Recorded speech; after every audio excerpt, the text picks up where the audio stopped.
కవితకి ఎప్పుడు బయటకు వస్తుంది? జూన్ 4 తారీఖు అయితే రాకపోవచ్చని నా అభిప్రాయం. అవునా? ఎందుకంటే అప్పటిదాకా ఎన్నికల ఫలితాలు ఆ రోజు ఆ, లాస్ట్ పోలింగ్ డే ఎప్పుడు, లాస్ట్ పోలింగ్ డే జూన్ 2 తారీఖేమో. ఆ. జూన్ 2 తారీఖు అయితే పోలింగే కదా, ఆ లోపు అయితే బయటికి తీయరు.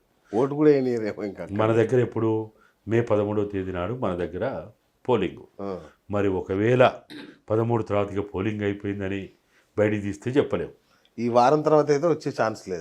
ఇక అస్సలు అటువంటి ఆశలే పెట్టుకోకూడదు, అంతేనా? అటువంటి ఆలోచనే మనకు ఉండొద్దు. ఇప్పుడు తీసుకుపోయినా మరి ఇప్పుడు ఏమైందో చూడాలా. మరి కస్టడీ ఎక్స్టెన్షన్ ఇచ్చినా లేదో మరి వాస్తవంగా అయితే అచ్చచ్చా, ఈరోజు మధ్యాహ్నానికి అయిపోతుంది. అవును అవును. మధ్యాహ్నం తర్వాత మళ్ళీ వాళ్ళు ఎక్స్టెన్షన్ అడుగుతున్నారు. ఎందుకంటే ఇప్పుడు ఈ కేజ్రీవాల్తో కూర్చోబెట్టి మాట్లాడాలా, వాళ్ళతో మాట్లాడాలి, వీళ్ళతో మాట్లాడాలి, ఇట్లేదో వాళ్ళు నడిపిస్తూ ఉంటారు దాన్ని. నడిపిస్తారు. ఆయనకైతే ఎట్లా 28 దాకా ఆయనకి కస్టడీ ఉంది. ఆ? ఇది అయిన తర్వాత ఎట్లా ఇప్పుడు ఇంకేం ఉండదు ఇక. ఇప్పుడు సుప్రీంకోర్టు కూడా ఏం చెప్పింది, నీకు బెయిల్ కోసం నువ్వు లోయర్ కోర్టుకు పో, ఆడ కాకపోతే హైకోర్టుకు పో, ఆడ కాకపోతే అప్పుడు సుప్రీంకోర్టుకు రా అని చెప్పింది. కాబట్టి ఏం లేదు ఇప్పుడు ఇక.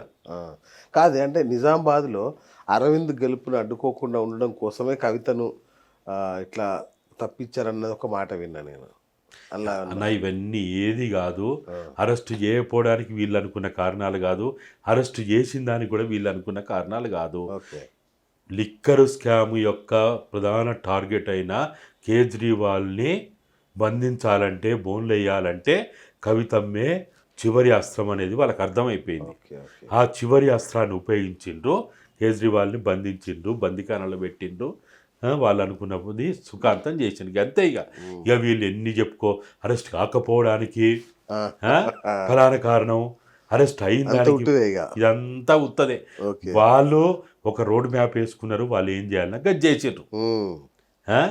ఇక వాళ్ళు అనుకున్న ప్రకారం చేసిన దాన్ని ఎవరికి వాళ్ళు మనం ఊహించుకోవడం.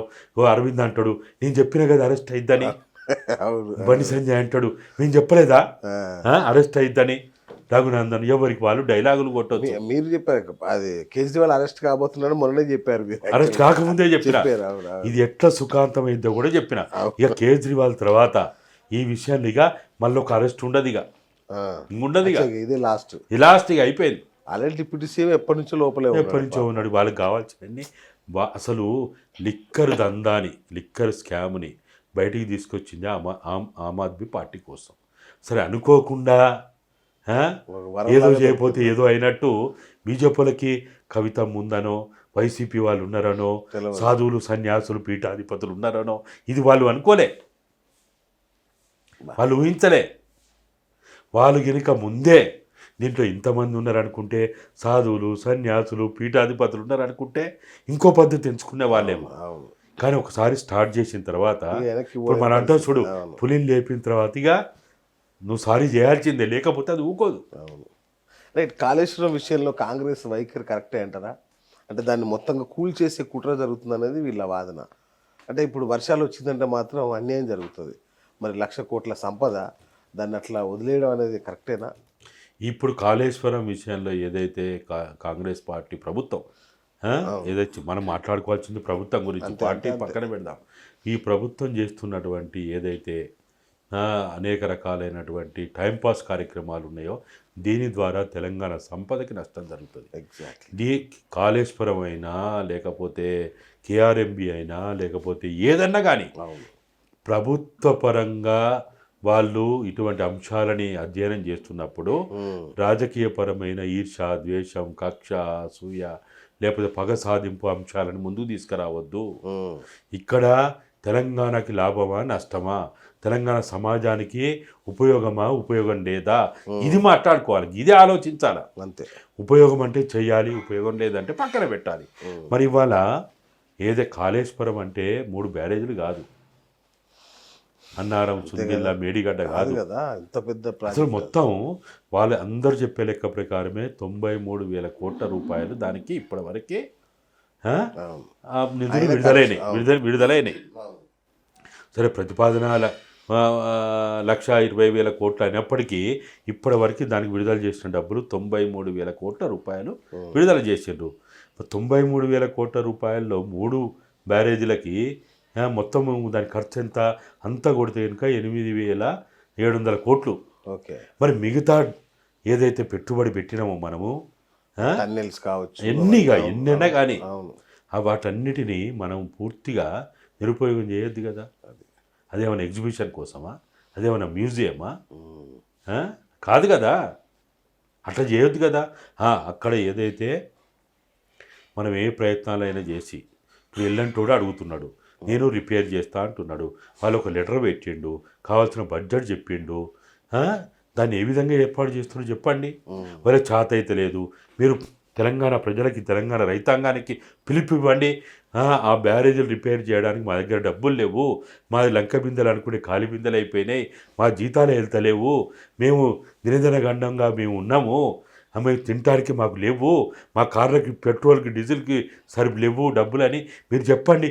చెప్పి ప్రజలకు పిలిపియండి.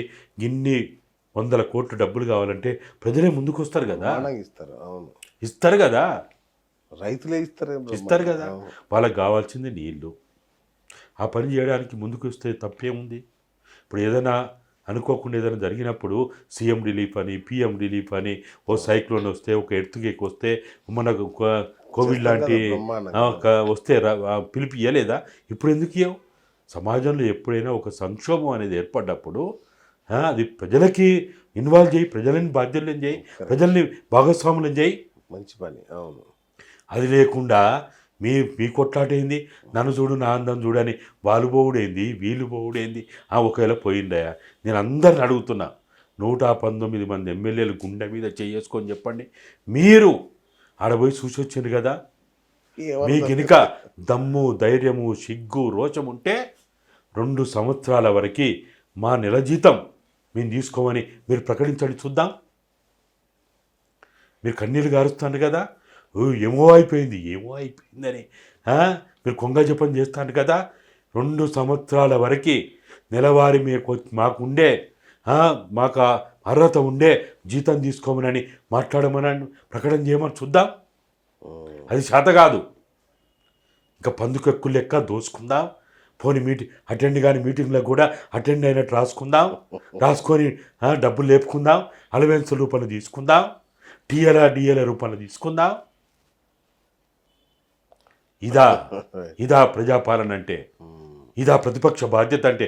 వాళ్ళకి ఈవెన్ ప్రతిపక్షం కూడా వాళ్ళు బహిరంగంగా ప్రకటించాలి, ఎస్ మేము 2 ఏళ్ళు కాకపోతే 3 ఏళ్ళ వరకు మాకు జీతాలు వద్దు, అది బాగు చేయండి అని పిలిపిస్తే తప్పేది ఏది కాదు. నయం కోసం సిట్ వేసిండు కదా, నయం ద్వారా ఆక్రమించుకున్న భూములు అది వేలం వేస్తే అటువంటి రిపేర్లు ఇంకా చేయవచ్చు. ప్రతి దానికి చిత్తశుద్ధి ఉండాలి. చిత్తశుద్ధి లేకపోతే మనం ఇవన్నీ ఉత్తమ మాటలు. డైలాగులు కొట్టడానికి అసెంబ్లీలు ఎందుకు, సెక్రటరియట్ ఎందుకు, స్టూడియోలు ఉన్నాయి కదా. పోండి పద్మాలయ స్టూడియోకి, రామాలయ స్టూడియోకి, సారథి స్టూడియోకి, రామోజీ ఫిలిం సిటీకి పోయి ఆడ మంచిగా సెట్టింగులు ఉంటాయి, స్క్రిప్ట్ రెడీ ఉంటుంది, ఆడ కూర్చొని మంచిగా డైలాగులు కొట్టుకోండి. డైలాగులు కొట్టడానికి అసెంబ్లీలా? ఒక్కరోజు అసెంబ్లీ నడవాలంటే కోట్ల రూపాయలు ఖర్చు అవుతుంది. ప్రజాధనం ఇంత దుర్వినియోగం అవుతుంటే చూస్తుంటేనే చాలా బాధ అనిపిస్తున్నది.